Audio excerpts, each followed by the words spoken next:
Hi everybody, I'm Kendis Gibson, weekend anchor with MSNBC, and welcome to NBCU Academy today. Today I'm going to take you behind the story of how we covered the 5th anniversary of the Pulse Nightclub massacre, interviewing a survivor as well as a local congresswoman and the owner of the Pulse Nightclub, all trying to find out these last 5 years, what has changed. So why did we revisit the story 5 years later? Well, it was actually my idea to cover the 5th anniversary because I didn't want us to lose sight of the impact that this had the larger LGBTQ community 5 years ago, and still it continues to have an impact on us today. To get the story greenlit, well, we pitched it to our producers, my executive producer, senior producer, line producer, and I also said I wanted to go down to Orlando to report from outside the Pulse nightclub. Once it was approved, booked my own flights, and we coordinated with the booking producer to secure a couple of interviews once we landed. Let's take a look at what it was like on the ground. So this is a setup for our next interview with Congresswoman Val Demings, who's a local congresswoman here. And give you a sense, we have 3 cameras that are set up. This is a look at the different shots as they're coming together. My producer, Natalie, is right there. She's sitting in the role of Val Demings. This is where I'll be sitting. That will be my camera. This is a group shot, and this is the Congresswoman's camera. So it takes about, I'd say roughly an hour and a half for these guys to get these shots set up with the lighting, the audio, to make sure that everything is set. The one variable that we're finding out here in Florida that could screw up all of that is the weather. So a little bit of a race against time right now. So the good news is we beat the rain just in time to be able to get the Congresswoman's interview done. The bad news is we have another interview that is coming up in just a few moments with the owner of Pulse Nightclub, and the rain is not cooperating, so that adds one complexity to our crew.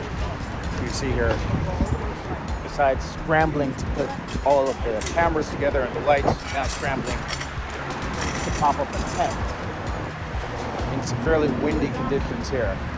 Sure. So now it's time for our final interview of the day, the owner of the Pulse Nightclub. You see our audio person who's over there getting her all prepared for the interview. The lighting, the tent, all set up. Hope Mother Nature cooperates right now with us. So we just conducted all our interviews that we're going to do here at Pulse with the Congresswoman, a survivor, and the Pulse nightclub owner. The nightclub owner, still 5 years later, is still going through so much. A little bit of guilt, sadness. She said not so much anger. And now we're going to head over to a park not too far from here where there were many vigils that were taking place over the course of the days and weeks after the shooting. And we'll do my stand-up where I'm on camera.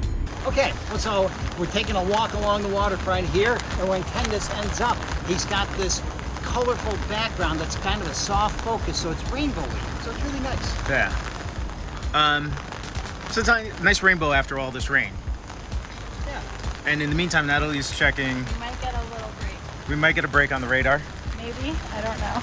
I don't know. It's hard to tell. It's Florida. Our shoot in Orlando consisted of 3 interviews, B-roll, and a reporter stand-up. That last part you saw where I was on camera wrapping the piece. One of the main takeaways we had from being out there in the field was the importance of having a plan.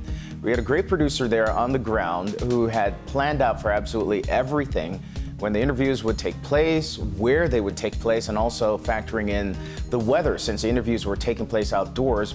But one thing that was clear is that the emotions are still very raw for so many people down there, including Brandon Wolf, one of the survivors that we interviewed, as well as the owner of the Pulse nightclub, who felt a lot of guilt and sadness still, some 5 years later, as if it was just yesterday.